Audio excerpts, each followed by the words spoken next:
Langsung saja serahkan kepada Ustazah. Silakan Ustazah. Ya, baik Mbak Milda. Terima kasih atas waktunya. Bismillahirrahmanirrahim. Assalamualaikum warahmatullahi wabarakatuh. Waalaikumsalam warahmatullahi wabarakatuh.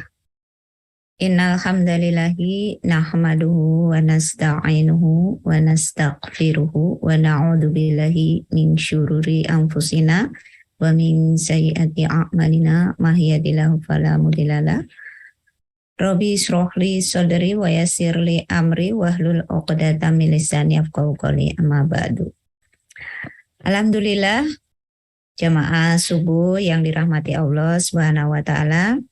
Puji syukur kita panjatkan kehadirat Allah Subhanahu wa taala yang pada pagi hari ini memberikan limpahan nikmat iman, nikmat Islam, nikmat kesehatan dan juga umur sehingga kita bisa beramal soleh, termasuk di dalamnya adalah menambah sakofah dalam rangka untuk meningkatkan kualitas keimanan dan ketakwaan kita. Semoga amal soleh kita diterima oleh Allah Subhanahu wa taala. Amin ya rabbal alamin. Salawat dan salam tak lupa kita limpahkan kepada junjungan kita Nabi besar Muhammad Sallallahu Alaihi Wasallam beserta keluarganya, para sahabatnya dan para pengikutnya yang setia hingga akhir zaman. Alhamdulillah jamaah subuh yang dirahmati oleh Allah Subhanahu wa taala. Berkaitan dengan tema kita kali ini ya, kekerasan dalam rumah tangga.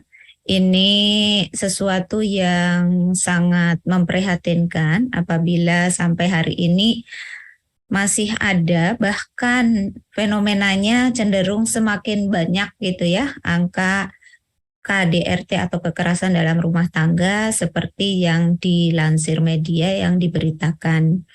Dan lebih memprihatinkan lagi ketika kasus ini sampai ke proses pengadilan, apalagi ketika melibatkan seorang public figure gitu ya, orang yang terkenal, ini luar biasa dampaknya kalau kita nggak mengikuti berita pun terpapar juga gitu ya. Karena begitu membuka media sosial, membuka internet ya, ingin mencari informasi ataupun referensi, itu tetap saja kita terpapar oleh pemberitaan yang ada. Dan yang sangat memprihatinkan adalah pemberitaan berkaitan dengan kasus ya, kasus yang sedang viral ini begitu liar ya, kemana-mana sampai muncul yang luar biasa ya, media sosial itu. Ada yang hoaxnya, ada juga fitnah, sampai orang-orang tertentu yang konon katanya tidak ada hubungannya dengan kasus ini juga ikut menjadi korban bullying gitu ya, korban perundungan gitu ya. Dan sampai saat ini kalau berkaitan dengan kasus yang ada ini, tampaknya ya netizen ini belum puas ya, karena belum sampai pada titik klimaks, karena konon katanya yang diduga sebagai pelaku ini belum diproses, bukan belum diproses, belum ada pernyataan, belum ada hasil pemeriksaannya ya dari kepolisian, karena dipanggil kemarin belum hadir. Dan juga karena diduga konon katanya pemicunya adalah perselingkuhan, nih belum ketemu siapa nih selingkuhannya, jadi masih menjadi perburuan para netizen yang keponya luar biasa ini ya. Tapi baiklah, kita tidak akan membahas ya, tidak akan menggosip tentang pelaku dan seterusnya ini ya. Kita kembali merunut bagaimana proses PKDRT ini ada di tengah-tengah kita. Karena kalau saya mengikuti dari dulu ya, awal-awal pembahasan KDRT ini mencuat, itu adalah dilandasi oleh sebuah fakta banyaknya kasus kekerasan dalam rumah tangga, sehingga kemudian perlu suatu payung hukum atau undang-undang tertentu untuk mengatasi ya maraknya KDRT di dalam rumah tangga ini. Sehingga kemudian dibuatlah rancangan undang-undang khusus yang menurut ya inisiator ataupun para penggiat undang-undang PKDRT ini nanti diharapkan dengan adanya undang-undang khusus yang mengatur kekerasan dalam rumah tangga ini, maka angka KDRT akan menurun. Karena undang-undang yang tidak khusus ya, undang-undang umum ya misalnya di dalam undang-undang KUHP, KDRT itu tidak dibahas atau tidak dirinci dalam suatu pasal-pasal khusus, pasal tertentu. Sehingga tahun 2004 kemudian disahkanlah Undang-Undang Penghapusan Kekerasan dalam Rumah Tangga ya, Undang-Undang Nomor 23 yang diharapkan bisa mencegah ataupun mengurangi angka kekerasan dalam rumah tangga. Tetapi apakah benar ya keberadaan undang-undang ini bisa mencegah dan mengatasi PKDRT? Kita akan lihat faktanya ya. Seperti apa?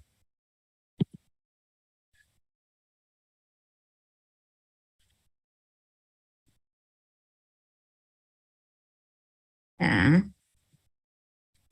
ternyata ya undang-undang ini selama disahkan tahun 2004 sampai 2001, setelah disahkan tahun 2004, disahkan tuh sekitar bulan Desember 22 Desember 2004 sampai kemarin data terakhir tahun 2021, Komnas Perempuan mencatat selama 17 tahun terakhir sejak undang-undang ini disahkan, justru KDRT ini meningkat.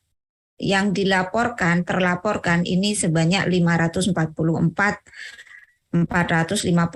kasus dan 70% korbannya adalah istri. Ya, karena menurut fakta bahwa istri ini berada dalam keadaan lemah gitulah ya. Nah, jadi ini sebenarnya angka yang cukup memprihatinkan ya. Ini sudah ada payung hukum Undang-Undang PKDRT, tapi angka KDRT kok malah banyak. Nah, apakah narasi bahwa udah ada undang-undang saja KDRT masih banyak, apalagi nggak ada undang-undang, apakah narasi ini juga bisa dibenarkan gitu ya? Karena sebelumnya ketika tidak ada undang-undang PKDRT, ya tentunya KDRT itu memang tidak terlaporkan, tidak tercatat ya, karena dulu belum ada payung hukumnya. Sehingga kalau ada kasus kekerasan dalam rumah tangga itu tidak sampai kepada laporan ke pihak-pihak seperti Lembaga Bantuan Hukum, Komnas Perempuan, LBH API ataupun ke kantor kepolisian gitu ya. Sehingga memang seperti tidak ada KDRT, padahal menurut mereka KDRT itu banyak. Nah, boleh jadi dulu sebelum ada undang-undangnya ya, sebelum ada undang-undangnya memang KDRT itu cukup diselesaikan di dalam lingkup rumah tangga dengan musyawarah, dengan melibatkan pihak-pihak ya mungkin keluarga besar ya, atau cukup diselesaikan dengan diam-diam ya, misalnya melalui ya sudah kalau nggak tahan dengan KDRT yang terus-menerus ya sudah langsung ke meja pengadilan agama terjadi perceraian gitu ya, sehingga tidak heboh ketika terjadi KDRT tetapi lebih kepada bagaimana solusi akhirnya dengan diam-diam lah gitu ya, karena memang belum ada undang-undangnya. Tapi ketika ada undang-undang ya, nah, kemudian banyak yang melaporkan ke pihak kepolisian. Dan tidak hanya istri korbannya, sebenarnya suami juga ada ya, yang beberapa fakta kemarin juga ada artis juga yang dilaporkan oleh istrinya melakukan KDRT ya, suaminya. Nah, tapi biasanya kalau laki-laki ya pasti kewibawaannya terusik, ya, gengsi atau apa namanya, kehormatannya terusik dilaporkan ke KDRT dan tidak merasa melakukan, biasanya malah yang terjadi adalah lapor balik gitu ya, dilaporkan balik, istrinya dilaporkan balik bahwa istrinya lah yang juga melakukan KDRT, ya, karena memang KDRT ini ya berpotensi dilakukan oleh siapa saja, ya, laki-laki atau perempuan. Nah, oleh karena itu kita perlu mengkritisi ya, apa itu definisi KDRT. Kalau menurut Undang-Undang Nomor 23 Tahun 2004 ini secara umum ya, setiap perbuatan terhadap seseorang terutama perempuan yang berakibat kesengsaraan, penderitaan fisik, seksual, psikologi dan juga penelantaran rumah tangga. Ya, ini termasuk ancaman untuk melakukan perbuatan pemaksaan atau perampasan kemerdekaan secara melawan hukum dalam lingkup rumah tangga, itu masuk ke dalam KDRT. Jadi yang termasuk lingkup rumah tangga itu tidak hanya keluarga inti. Kalau pelaku itu misalnya ada hubungan keluarga, ya, mertua, menantu, ipar, besan, atau pembantu rumah tangga, itu nanti juga masuk dalam undang-undang ini. Kalau mereka melakukan kekerasan terhadap anggota keluarga yang lain, maka termasuk bagian dari kekerasan dalam rumah tangga. Ya. Nah, tujuan azas dan tujuan diundangkannya PKDRT ini sebenarnya bagus, cukup ideal, tapi ini nafasnya itu nafas sekuler ya, azas dan tujuannya itu. Azasnya sendiri adalah penghormatan hak asasi manusia. Oke, kalau asasi secara umum memang setiap orang perlu mendapatkan kenyamanan, ketenangan hidup tanpa kekerasan gitu ya. Tapi ada azas keadilan dan kesetaraan gender. Nah, di sini nafasnya adalah nafas sekuler, nafas bukan agama gitu ya, dan kemudian non-diskriminasi serta perlindungan dari korban. Oke, untuk perlindungan korban. Oke, tetapi kita kritik dari azas ya undang-undangnya sendiri, ya, mana azas agamanya gitu ya, tidak menggunakan azas agama dalam menyusun undang-undang ini, karena harapannya undang-undang ini adalah ingin ya melindungi korban kekerasan dengan paradigma bahwa kekerasan itu terjadi karena tidak adanya keadilan dan kesetaraan gender dan adanya diskriminasi terhadap perempuan. Nah, itu yang perlu juga kita renungkan. Mencuatnya KDRT yang belakangan ini marak itu ada target ya untuk menunjukkan bahwa ini loh, rumah tangga itu banyak terjadi KDRT kekerasan karena tidak adanya keadilan dan kesetaraan gender. Sehingga nanti arah solusinya itu adalah bagaimana menyetarakan ya kedudukan suami dan istri di dalam rumah tangga, seperti itu ya. Nah, ini perlu juga kita harus kritisi, artinya jangan terjebak dalam konteks KDRT yang diusung oleh azas paradigma yang tidak berangkat dari azas agama ini kan gitu ya.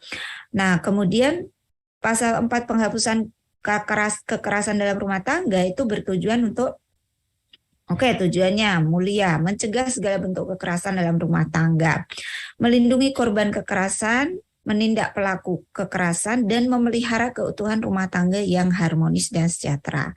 Nah, tapi kita juga perlu mengkritik apa mekanisme pencegahannya ya, karena yang marak atau yang tampak ya adanya undang-undang PKDRT ini bukan ke arah pencegahan, tapi lebih ke penghukuman ya, penghukuman terhadap pelaku-pelaku PKDRT ini, pelaku-pelaku KDRT ya. Adapun pencegahannya seperti apa? Ini tidak menonjol dan tidak tampak. Bagaimana supaya rumah tangga itu kan yang penting tercegahnya ini, supaya rumah tangga utuh, harmonis, sejahtera ya. Harus dicegah, jangan sampai ada kekerasan dalam rumah tangga. Nah, karena kalau fokusnya adalah menghukum pelaku ya, nah ini muncul pertanyaan bagaimana tujuan yang keempat, yaitu memelihara keutuhan rumah tangga yang harmonis dan sejahtera ini bisa terwujud ya. Karena kalau menurut undang-undang ini nanti pelaku KDRT itu dipenjara, lantas siapa yang mewujudkan keutuhan rumah tangga yang harmonis dan sejahtera aja ini? Nah, ini kan paradoks atau bertentangan ya, ironis gitu ya antara tujuan dengan pelaksanaan dari undang-undang ini. Seandainya undang-undang ini memang dipraktekkan ya. Nah, kemudian macam-macam KDRT ini sudah tercakup dalam definisi sebelumnya ya. Kekerasan itu mencakup kekerasan fisik yang menyebabkan luka secara fisik, kekerasan psikis yang mengakibatkan mentalnya jatuh ya, hilangnya kepercayaan diri seseorang ataupun trauma ya. Dan juga yang perlu dikritisi ada kekerasan seksual, yaitu meliputi pemaksaan hubungan seksual yang dilakukan terhadap orang yang menetap dalam lingkup rumah tangga. Oke, kalau anggota keluarga lain memaksakan hubungan seksual seperti sodomi, pemerkosaan, tentu itu juga tidak dibenarkan dalam Islam. Tetapi kalau suami ya meminta ya istri untuk melayani dengan cara paksa, ini juga bisa masuk ke dalam pasal ini. Jadi hati-hati ya para suami ya, kalau melakukan hubungan jangan ada pemaksaan. Dan memang di dalam Islam juga diajarkan tidak melakukan pemaksaan gitu kan ya. Cuma kalau si istri ini tidak mau ya, kemudian dia melapor, itu bisa kena pasal ini. Kemudian pasal 9 penelantaran dalam rumah tangga, ini juga tidak boleh, itu dianggap sebagai kekerasan juga ya. Misalnya suami yang tidak memberi nafkah selama jangka waktu tertentu ya, sehingga tidak memberikan kehidupan, perawatan dan pemeliharaan kepada orang yang ada di dalam tanggung jawabnya. Oke, memang di dalam Islam juga suami punya kewajiban untuk menafkahi. Tapi ada juga poin penelantaran yang dimaksud di dalam ayat sebelumnya, itu termasuk adalah ketika orang ya dalam lingkup rumah tangga itu tergantung secara ekonomi, kemudian dilarang ya. Jadi kalau misalnya ada istri yang tergantung ekonomi kepada suaminya, ya artinya ibu rumah tangga yang tidak bekerja. Kemudian ketika dia ingin berkarir atau bekerja, ya dilarang oleh suaminya. Nah ini juga termasuk kekerasan katanya gitu ya. Kalau mengacu pada pasal ini ya, termasuk kekerasan. Nah ini kan juga tidak sejalan lah dengan syariat Islam, bahwasanya kehidupan dalam rumah tangga itu harus kehidupan yang saling bekerja sama, saling bantu membantu. Kemudian kalau istri harus ada izin dari suami, ketika suami tidak mengizinkan bekerja kan tidak boleh dianggap sebagai KDRT gitu kan. Tetapi kalau mengacu kepada pasal ini juga bisa masuk KDRT. Nah kemudian hak korban. Nah, konon katanya kan undang-undang ini untuk melindungi korban ya. Nah, perlindungan korban ini kalau di dalam pasal ini hanya mencakup perlindungan terhadap pelayanan fisik dan psikisnya, kesehatan dan mentalnya, kemudian kerahasiaan korban ya, ini harusnya rahasia ya. Kalau ada konflik rumah tangga dilaporkan harusnya rahasia. Tapi ini kan jadi konsumsi publik, bahkan seluruh dunia itu ya. Dunia tahu gitu ya. Padahal ini juga menjadi beban nanti bagi korbannya. Kemudian pendampingan dan pelayanan. Tapi bagaimana ya, kita kritiknya adalah bagaimana dengan keberlangsungan hidup korban dan keluarganya, terutama secara ekonomi ketika proses KDRT ini berjalan di proses hukum gitu ya. Proses hukum itu kan memakan waktu cukup lama ya, mulai dari pelaporan ya, kemudian pemanggilan pihak yang terlapor, pemeriksaan bukti-bukti, saksi-saksi, pengadilan dan seterusnya. Nah, selama proses itu apa yang terjadi? Kalau seorang ibu rumah tangga yang tidak bekerja melaporkan suaminya KDRT, kemudian nanti siapa yang menghidupi ya secara ekonomi? Nah ini di dalam pasal ini tidak dijelaskan ya hak korban untuk melangsungkan kehidupannya seperti apa. Makanya memang akhirnya banyak ya korban-korban KDRT ini yang tidak berani melapor atau tidak perlu untuk melapor ya, karena mikirin juga nanti kalau suami di penjara atau suami malah didenda ya, terus bagaimana dengan kehidupan mereka? Siapa yang menjamin kehidupan istri dan anak-anaknya misalnya? Jadi memang ada banyak lubang-lubangnya lah gitu ya. Kalaupun undang-undang ini diterapkan dan diharapkan untuk mampu menjadi solusi, ternyata belum bisa dijadikan sebagai solusi. Nah, adapun dampak dari KDRT ya tentu tadi sudah sedikit disinggung lah. Kalau terjadi kekerasan secara fisik pasti akan menimbulkan luka fisik. Kalau jadi kekerasan verbal bisa menimbulkan luka psikis, dan kekerasan dalam bentuk apapun ya itu biasanya psikisnya ini yang sulit untuk dilupakan ya.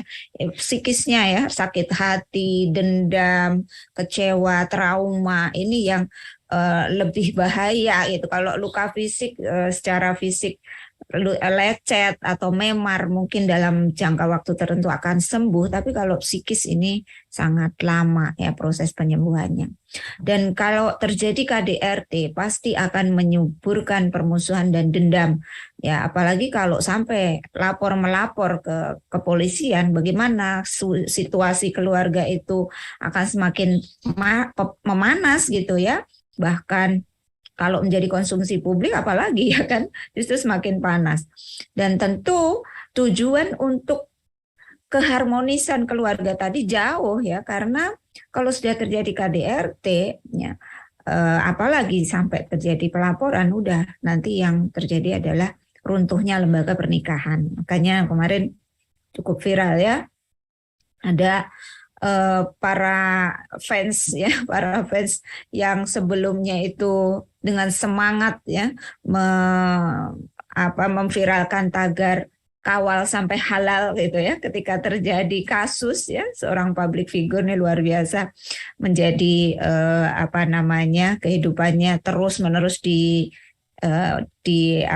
dibersamai oleh para penggemarnya gitu ya. Ketika terjadi kasus kemudian muncul tagar kawal sampai pisah itu ya. Nah ini sesuai dengan judul kita, apakah KDRT ini kemudian memang harus berakhir pisah? Nah rata-rata kalau memang sudah masuk ke laporan kepolisian seperti ini ya boleh jadi nanti ujung-ujungnya adalah runtuhnya lembaga pernikahan. Ya, naudzubillah min dzalik, tentu sebetulnya ini bukanlah yang diharapkan dari rumah tangga yang mengalami KDRT ini. Karena kalau terjadi KDRT sebenarnya kan ya KDRT-nya ini loh yang harusnya dihilangkan gitu ya. Tapi kalau sudah terlanjur malu, udah terlanjur terjadi permusuhan dan dendam ya, bagaimana akan bisa berislah berbaikan gitu kan? Yang terjadi nanti ujung-ujungnya adalah perpisahan ya. Walaupun perpisahan ya silakan, boleh-boleh saja kalau memang sudah tidak bisa diperbaiki. Tapi memang ya inilah ironisnya ya, kalaupun ada undang-undang untuk menangani KDRT ya, tapi kalau penanganannya itu nanti berujung kepada hancurnya lembaga pernikahan, nah ini kan justru sangat disayangkan. Maka seharusnya memang faktor pencegahnya, kemudian solusi bagaimana menghilangkan KDRT dalam rumah tangga ini loh yang harusnya diprioritaskan, diutamakan. Bagaimana mekanismenya supaya tidak terjadi? Karena kalau sudah terjadi, ujung-ujungnya akan terjadilah permusuhan, dendam, dan hancurnya lembaga pernikahan itu kan. Nah, kita kembali kepada pemicunya ya KDRT. Menurut pandangan sekuler ya tadi ya, KDRT itu terjadi karena tidak setaranya kedudukan suami dan istri. Sistem patriarki di mana laki-laki ditempatkan pada posisi dominan dan perempuan ditempatkan pada posisi yang didiskriminasi. Misalnya ya, bahwa secara ekonomi istri itu tergantung finansialnya kepada suami. Nah, ini dianggap sebagai pemicu kekerasan dalam rumah tangga. Sehingga solusi yang ditawarkan adalah istri-istri itu harus punya kemandirian finansial. Maka kalau nanti terjadi kekerasan dalam rumah tangga, tinggal pisah aja sama suami gampang dan istri tidak akan terlantar secara ekonomi gitu ya.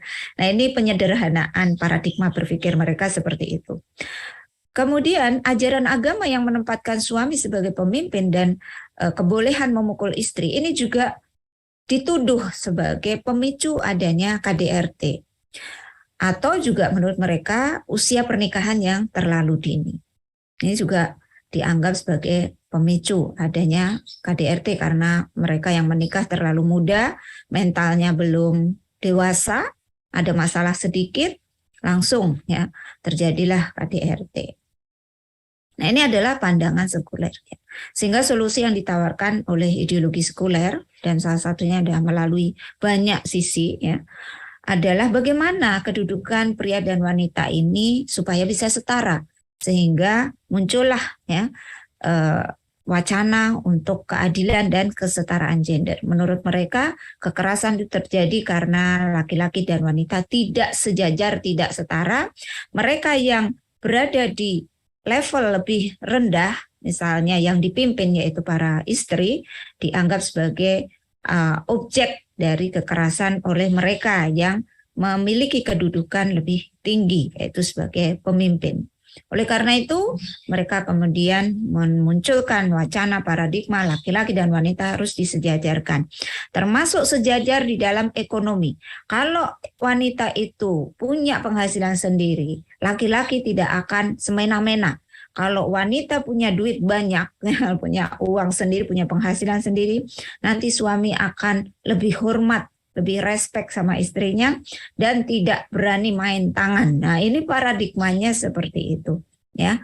Kemudian karena disetarakan, maka rumah tangga itu tidak perlu mengharuskan atau tidak harus pemimpinnya, qawwamnya itu suami.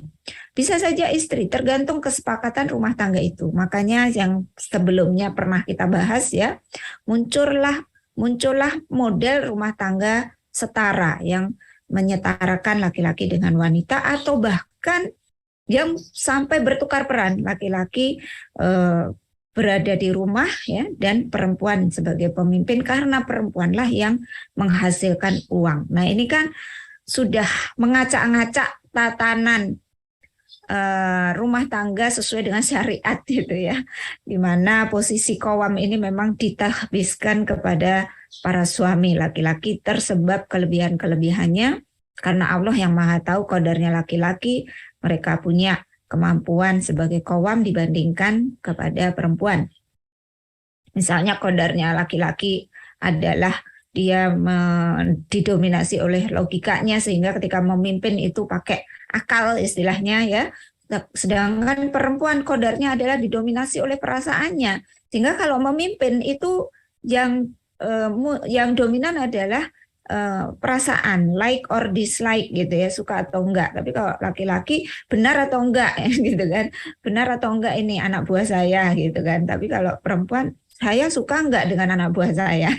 Tipe karakter pemimpin seperti itu. Nah, makanya di dalam rumah tangga diserahkanlah kepemimpinan itu kepada laki-laki ya. Tapi menurut ya ideologi sekuler ini itu yang justru memicu kekerasan dalam rumah tangga. Padahal ya faktanya ya kekerasan itu bisa juga dilakukan oleh para wanita sebetulnya kan ya. Hanya memang tidak terekspos dan juga tidak dilaporkan oleh para suaminya. Terutama kekerasan verbal, lisan. Kalau lisannya wanita ini kan tajam gitu ya, setajam pisau gitu. Kalau udah berkata-kata lepas kontrol, ini bisa masuk KDRT sebetulnya gitu kan, melakukan kekerasan psikis kepada suami sebetulnya kan. Hanya kan ini ya namanya rumah tangga, namanya wanita tuh para laki-laki suami lebih ke sifat maklum lah gitu kan, karena para wanita ini banyak yang mengalami stres, mengalami pekerjaan yang melelahkan sehingga ya dimaklumi oleh para suami kalau mengeluarkan kata-kata pedas gitu kan, yang sebetulnya kalau dilaporkan wow betapa banyak para istri ini yang mengalami atau melakukan ya KDRT kepada suaminya gitu ya. Nah, kalau mengikuti paradigma PKDRT menurut undang-undang sekuler nih, kalau dilaporkan semua ya bahaya, penjara penuh gitu kan ya. Nah, kemudian pelaku KDRT itu diberikan sanksi ancamannya mulai 5 tahun sampai bisa sampai 20 tahun, terutama kalau melakukan kekerasan seksual ya, dan juga denda. Nah, termasuk juga untuk mencegah ya, KDRT ini serangkaian adalah bagaimana usia pernikahan dinaikkan. Makanya sekarang usia nikah itu dinaikkan ya. Yang tadinya 16 tahun di dalam undang-undang sekarang menjadi 18 tahun. Ya, jadi kalau nikah di bawah 18 tahun itu termasuk kekerasan ya, bisa memicu kekerasan. Tapi faktanya ternyata banyak yang menikah di bawah usia 18 tahun, yaitu mereka mengajukan dispensasi pernikahan. Kenapa? Karena akarnya ya, yaitu pergaulan bebas tidak di stop, sehingga jadilah ya, kehamilan di luar nikah, maka minta dispensasi nikah di bawah usia undang-undang yang seharusnya. Nah, ini kan juga ironis sebenarnya ya. Kalau paradigma sekuler tadi mengatakan pemicunya itu adalah ketidaksetaraan dan seterusnya, kita bisa melihat fakta ya, sesungguhnya apa yang terjadi di dalam rumah tangga hari ini yang mengalami KDRT itu, kalau boleh saya bagi, itu ada faktor individu, ada faktor sistemik gitu ya. Faktor individu ya, kita harus akui bahwa memang marah itu adalah tabiatnya manusia, karena manusia punya yang namanya gorizah bako. Sehingga ada individu-individu tertentu itu yang memang sifatnya itu pemarah, karakternya pemarah. Barangkali ada para istri di jamaah subuh yang berjodohkan dengan laki-laki yang temperamentalnya itu tinggi. Atau bahkan sebaliknya, laki-laki yang lembut dijodohkan dengan wanita yang temperamennya tinggi. Ya, itu adalah tabiat manusia. Nah, tapi kemarahan itu sebenarnya kan ada rangsangannya, ada pemicunya. Dan pemicu yang paling dominan di ranah individu adalah stres, tekanan hidup, ya kan? Kalau orang itu nggak ada tekanan hidup, nggak ada stres, nggak ada masalah di dalam hidupnya, niscaya dia tidak akan marah. Ya, marah itu bisa dipicu karena lapar, karena persoalan ekonomi, ya, atau karena pekerjaan, ya, tekanan deadline atau tekanan pekerjaan yang menumpuk, ya, pemikiran itu dan sebagainya. Kemudian juga individu-individu yang sudahlah punya tabiat pemarah, dia juga minim pemahaman agamanya sehingga tidak paham cara mengekspresikan amarahnya itu. Bagaimana tuntunan agama? Kalau Rasulullah mengingatkan kalau marah ya, ambil wudhu ya misalnya. Kalau posisi marahnya berdiri duduk, kalau posisi duduk berbaring, ambil wudhu sholat. Nah, kalau orang yang tidak paham mengekspresikan marahnya mungkin akan lepas kontrol gitu kan. Nah, ini juga harus kita akui tabiat manusia itu begitu ya. Nah, tapi pemicu marahnya ini kan yang bisa dikendalikan. Oleh karena itu, saya selalu menasihatkan untuk para istri yang berjodoh dengan laki-laki yang temperamental ya, harus mampu mengobservasi apa kira-kira rangsangan-rangsangan yang biasanya memicu amarahnya ini muncul supaya tidak marah ya. Misalnya ada laki-laki yang senang sekali dengan kebersihan, kedisiplinan, senang sekali dengan tepat waktu, maka jangan sampai ya kondisi-kondisi yang memicu marahnya itu ya, keterlambatan, rumah yang berantakan dan sebagainya yang memicu amarahnya ini harus dicegah gitu ya, sehingga tidak akan muncul KDRT ya. Kemudian kurangnya ilmu juga ya, sehingga tidak paham ya ilmu skill dalam relationship ataupun skill agama, sehingga pasangan tidak paham bagaimana cara menjalin relasi dan hubungan, apalagi yang sesuai syariah bahwa pasangan itu harus diperlakukan dengan cara ma'ruf dan sebagainya. Kalau kita lihat ya KDRT yang muncul yang melibatkan public figure misalnya, ya kita lihat mereka berasal dari circle mana, circle dunia hiburan, circle dunia artis misalnya, yang walahu alam kalau secara zohirnya barangkali kita bisa melihat ya mereka jauh dari kajian, jauh dari agama kan gitu ya, walaupun mungkin penampilannya islami dan seterusnya. Nah, mungkin boleh jadi pemicunya adalah itu.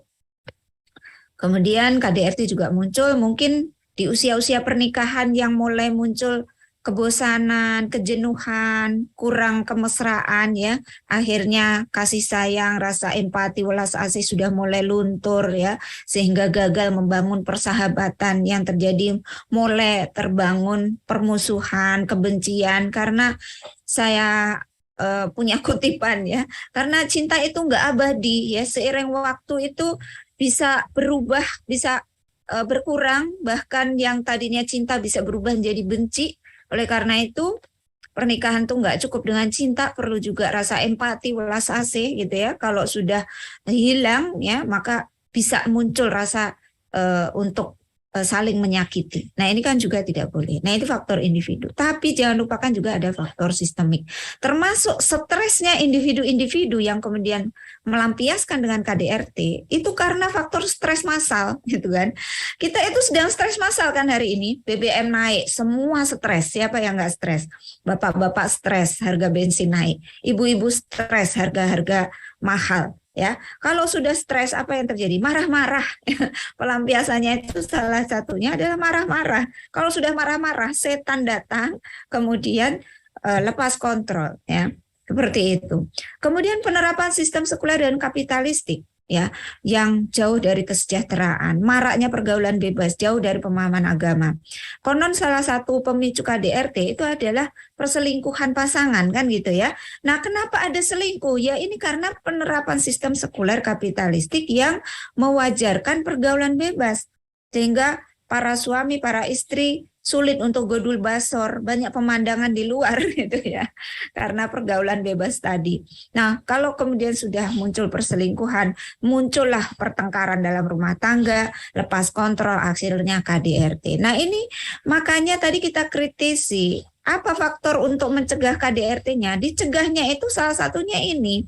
Jangan sampai ada ya keluarga-keluarga yang tidak sejahtera, jangan sampai ada keluarga-keluarga yang terlibat dalam pergaulan bebas ya, termasuk memandang yang bukan haknya, bergaul, ikhtilat, khalwat dengan yang bukan pasangan sahnya, sehingga tidak terjadi perselingkuhan. Kalau tidak terjadi perselingkuhan, rumah tangga harmonis, tidak terjadi KDRT. Kan logikanya begitu ya. Kemudian karena tidak tegaknya sistem berbasis syariah, sehingga kehidupan masyarakat itu jauh dari suasana keimanan ya. Keluarga-keluarga pun dibangun tidak landasan akidah, tidak landasan keimanan, tapi landasan mungkin sekedar untuk menghalalkan hubungan ya, karena pasangan ini sudah dikenal ya runtang-runtung ya, apalagi kalau dia public figure, kawal sampai halal gitu ya. udah diekspos sedemikian rupa ya, akhirnya keluarga yang dibangun ya mungkin jauh dari suasana keimanan ya, seperti itu ya. Sehingga solusi yang ditawarkan Islam adalah secara individu ya, tidak lagi ada persoalan mengenai kedudukan pria dan wanita ya, karena di hadapan Allah pria dan wanita, suami dan istri itu sebagai hamba Allah sama. Hanya Allah memang memberikan peran yang berbeda. Perbedaan peran ini bukan berarti diskriminasi, tetapi disesuaikan dengan kodrat masing-masing ya. Suami dan istri ada yang dipimpin, ada yang memimpin ya, ada yang dominan di publik, ada yang dominan di domestik, supaya saling terjadi kerjasama, terjadi keharmonisan ya. Kalau disetarakan sesuai dengan paradigma sekuleristik, nanti justru akan terjadi ketimpangan ya, karena akan terjadi persaingan di ruang publik yang domestiknya terlantar gitu. Nah, ini sudah banyaklah kasus ya, rumah tangga yang akhirnya tidak berjalan harmonis karena dua-duanya capek ya, capek bekerja seperti itu. Itu kita harus jujur mengakui ya, walaupun bekerja bagi wanita boleh saja, karena hari ini banyak juga suami-suami yang lemah nafkahnya dan para istri yang harus ikut mencari ya, sebagai pejuang ekonomi keluarga. Kemudian secara individu ya, kembali kepada agama, kembali kepada keimanan ya. pasangan punya kewajiban untuk memperlakukan pasangannya secara ma'ruf. Dan kalaupun nanti sampai terjadi ya istri-istri yang berjodoh dengan para laki-laki yang temperamental atau sebaliknya suami yang berjodoh dengan istri-istri yang temperamental dan tidak tahan lagi ya, tidak kuat menghadapinya, silahkan bercerai baik-baik jika memang tidak sanggup. Itu solusi terakhir atau solusi yang diberikan jalan keluarnya menurut Islam. Dan tidak perlu ada pemenjaraan dan sebagainya lah ya. Kalau sudah tidak kuat ya sudah ya dicerai saja baik-baik gitu kan. Nah, karena pemenjaraan belum tentu juga itu menjadi solusi. Ya, oke, orangnya kapok tapi rumah tangga juga hancur gitu ya. Pemenjaraan itu perlu nanti kalau kasusnya itu memang sudah masuk ranah jarimah ya. Jarimah itu apa? Jarimah itu ya kriminalitas ya. Kalau suami menganiaya istri ya memang boleh dilaporkan untuk dipenjarakan, tapi itu kasusnya istilahnya ya jarimah kriminalitas ya. Kemudian secara sistemik terapkan sistem yang mencegah stres massal dan mampu menciptakan suasana keimanan termasuk keimanan di dalam rumah tangga dan menerapkan sistem ekonomi yang adil dan sejahtera. Saya rasa kalau rumah tangga secara ekonomi sudah sejahtera ya karena banyak juga faktor pemicu KDRT ini kan dari rumah tangga yang ekonominya kurang ya karena stres ya suami main tangan, istri ngomel-ngomel, lidahnya tajam ya karena udah saking pusingnya memikirkan ekonomi rumah tangga. Apalagi sekarang menghadapi ancaman resesi, inflasi, harga-harga sudah naik, pendapatan nggak naik ya. Nah ini juga kita waspadai ke depan, jangan sampai akan meledak ini ya faktor pemicu KDRT-nya ini harus dimulai dari sekarang untuk mencegah bagaimana menguatkan keimanan, menguatkan mental para suami dan istri supaya tidak tercegah ini ya. Nah kemudian kalau ada tuduhan dari paradigma sekuler bahwa Islam mengajarkan atau menormalisasi KDRT dengan ayat-ayatnya, salah satunya adalah surat An-Nisa ayat 34 yang membolehkan laki-laki untuk memukul istri ya. Ini harus diingat bahwa ayat ini adalah ayat takdib atau ayat untuk mendidik istri, bukan ayat yang membolehkan kekerasan dalam rumah tangga itu ya. Karena takdib ya membina atau meluruskan istri ini berbeda dengan KDRT. Jangan sampai nanti juga ketika suami-suami ingin mendidik istrinya, mereka takut saya nanti dituduh KDRT. Udah deh saya biarin aja istri saya, nggak berani didik gitu kan.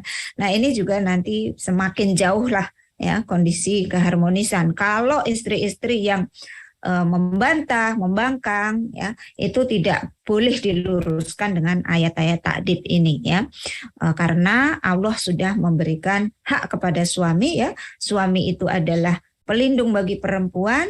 Allah melebihkan sebagian mereka dan karena laki-laki itu telah memberikan nafkahnya, maka perempuan-perempuan soleh yang mereka taat kepada Allah menjaga diri karena Allah ya, sehingga kalau perempuan itu nusyus atau tidak taat kepada suami ini, hendaklah para suami itu memberi nasihat ya.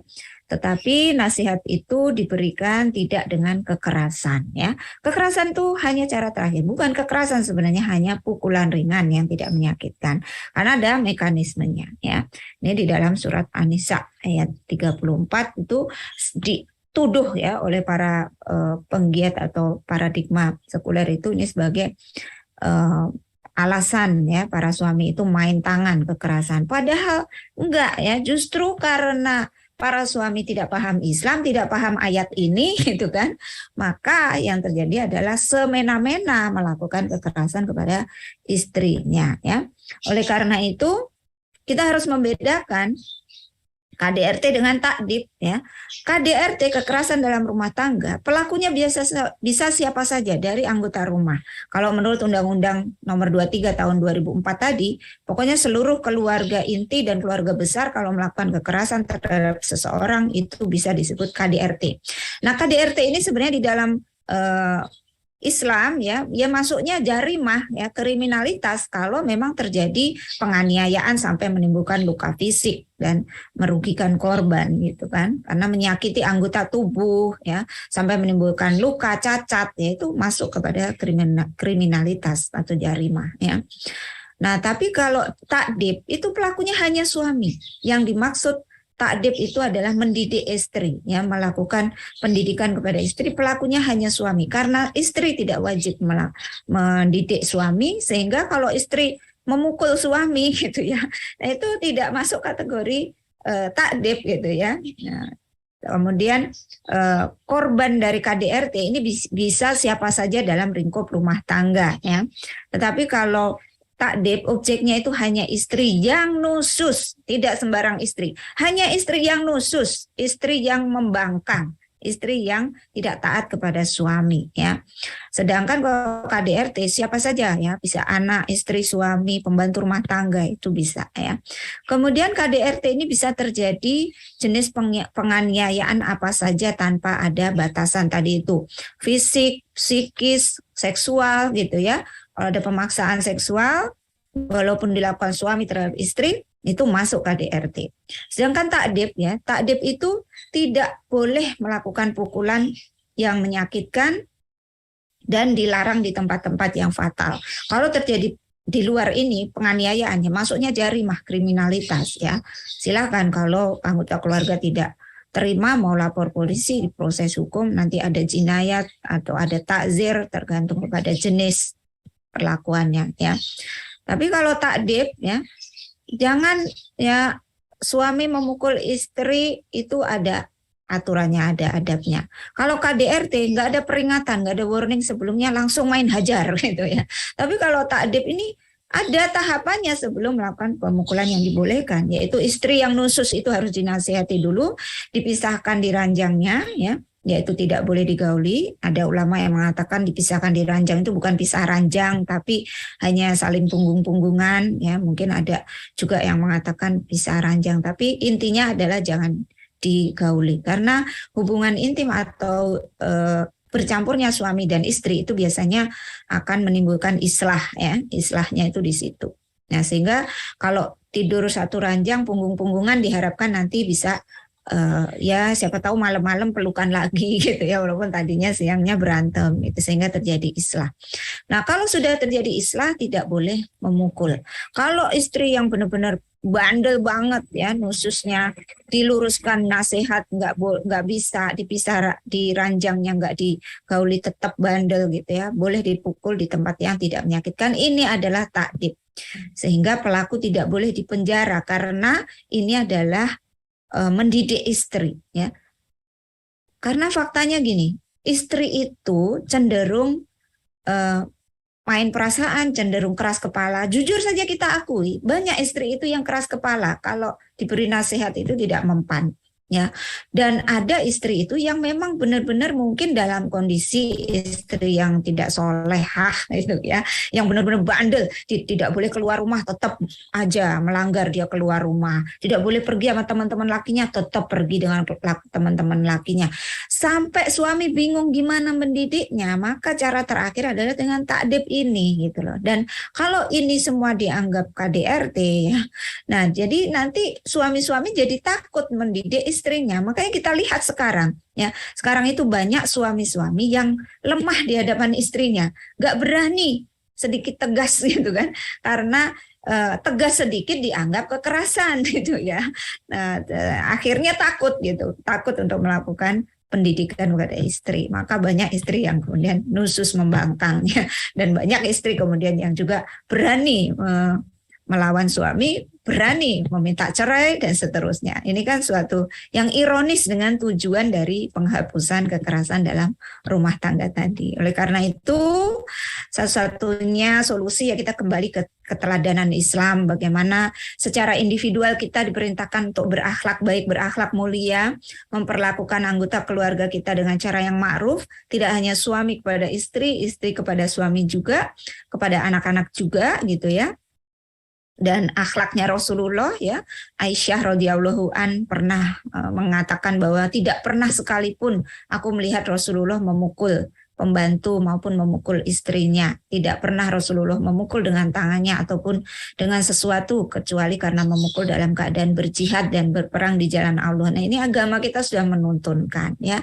Apa sih gunanya kita main kekerasan ya? Nggak akan ada baiknya sama sekali. Pasti yang terjadi kalau udah muncul kekerasan itu adalah perasaan dendam, saling bermusuhan seperti itu, sehingga ini tidak akan baik. Kemudian perlu juga diingat ya, bahwasanya ini berlaku juga terhadap suami. Suami juga walaupun dia kawan pemimpin dalam rumah tangga tidak boleh sewenang-wenang ya, berlaku nusus, karena menurut ulama suami juga bisa nusus walaupun itu tidak familiar ya, dan ini ya nanti ahli yang lebih berkompeten ya untuk menjelaskan. Nah, memang ya di masa Rasulullah pun pernah terjadi ya kisah dari Ummu Habibah bin Sahal yang mengadukan perilaku suaminya yang pernah memukulnya, yaitu Sabit bin Qais bin Syamas, yang kemudian Rasulullah memanggil Sabit dan kemudian si Ummu Habibah ini minta berpisah gitu ya, melakukan huluk atau minta cerai dari suaminya, dan kemudian Rasulullah mengizinkan dengan catatan karena si istri yang meminta cerai, meminta talak, meminta huluk, maka ada semacam denda gitu ya, denda atau kompensasinya, yaitu pemberian dari suaminya, dari Sabit ini dikembalikan ya kepada Sabitnya Ummu Habibah ini ya. Jadi Rasulullah memanggil Sabit, kemudian ambillah sebagian hartanya, maharnya, dan ceraikanlah dia. Kemudian Sabit bertanya, apakah hal itu sebagai penyelesaian ya Rasulullah? Jawab Rasul, iya betul. Sesungguhnya saya sudah memberinya 2 kali lipat dan keduanya berada di tangannya. Si Sabit ini sudah memberikan mahar gitu ya. Kalau si Ummu Habibah minta talak, maka ya sudah baik-baiklah gitu ya. Nggak usah ribut-ribut, diselesaikan dengan baik-baik ya, tanpa ada dendam, tanpa ada permusuhan, tinggal dikembalikan saja maharnya atau pemberian dari suaminya ini, dan si Ummu Habibahnya rela dan selesai ya, terjadi perceraian. Tidak masalah kalau memang sudah tidak sanggup, tidak kuat gitu ya. Nah, kemudian ini sudah pernah kita bahas sebelumnya ya, bagaimana landasan membangun relasi antara suami istri. Kita kembalilah kepada ajaran kita bahwa sesama muslim kita bersaudara, kita sadari bahwa pasangan juga adalah saudara sesama muslim kita, minimal kita menerapkan itu saja udah tidak akan melakukan yang namanya kekerasan gitu kan ya. Dan kita sadari bahwa tabiat manusia itu memang ada unsur Hurizah bako ya, maka intinya jangan terburu-buru juga ketika ada masalah itu langsung kita menganggap itu sebagai masalah besar ya. Tapi kalau memang sudah sampai terjadi penganiayaan, luka fisik dan sebagainya, ya itu ada hukumannya juga ya, dan boleh kalau memang jalan keluarnya adalah pisah gitu ya. Nah, itu saja ya sharing kita kali ini ya, mudah-mudahan memberikan pencerahan setidaknya untuk kita keluarga-keluarga menjaga ya, bagaimana supaya yang dominan itu adalah mencegah supaya tidak terjadi kekerasan dalam rumah tangga ini. Dan kita juga kembali kepada solusi Islam, bagaimana seandainya muncul KDRT ini ya, alangkah baiknya diselesaikan dengan musyawarah dulu, dengan baik-baik dulu. Ada tobat ya, tobat nasuha bagi yang mungkin sudah melakukannya, saling meminta maaf kalau memaafkan. Karena kemarin juga saya baca di berita ya, konon ini yang sedang viral ya, konon sudah menjenguk di rumah sakit dan kata pengacaranya sudah bermanja-manjaan dan bermesraan lagi, karena begitulah tabiatnya manusia itu ya. Kadang-kadang lagi emosi kita lepas kontrol, tapi sebenarnya ketika kita memiliki rasa belas kasih, berkasih sayang, itu masih ada peluang kesempatan untuk berislah. Jadi kita doakan saja yang terbaik ya, mudah-mudahan mereka yang melakukan KDRT siapapun dia diberikan hidayah oleh Allah, mereka bertobat, kemudian tidak mengulangi lagi perbuatannya, karena manusia boleh diberikan, atau kalau memang tidak sampai fatal gitu ya, masih diberikan ampunan dan kesempatan lah gitu ya, kesempatan kedua gitu ya.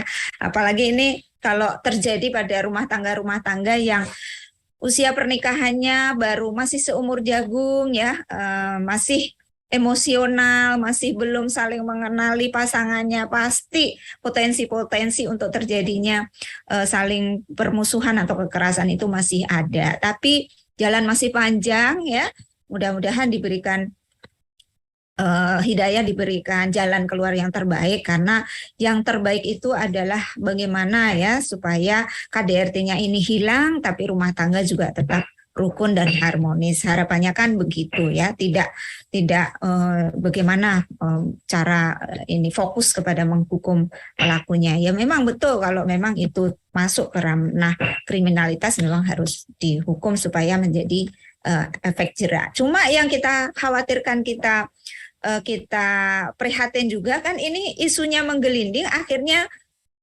masyarakat terutama ini jomblo-jomblo yang belum nikah jadi takut nikah, atau menyimpulkan, mengeneralisir, oh ternyata laki-laki semua sama saja laki-laki semuanya itu selingkuh, laki-laki semuanya itu main tangan gitu, kekerasan gitu, akhirnya takut nikah dan seterusnya. Nah ini kan juga tidak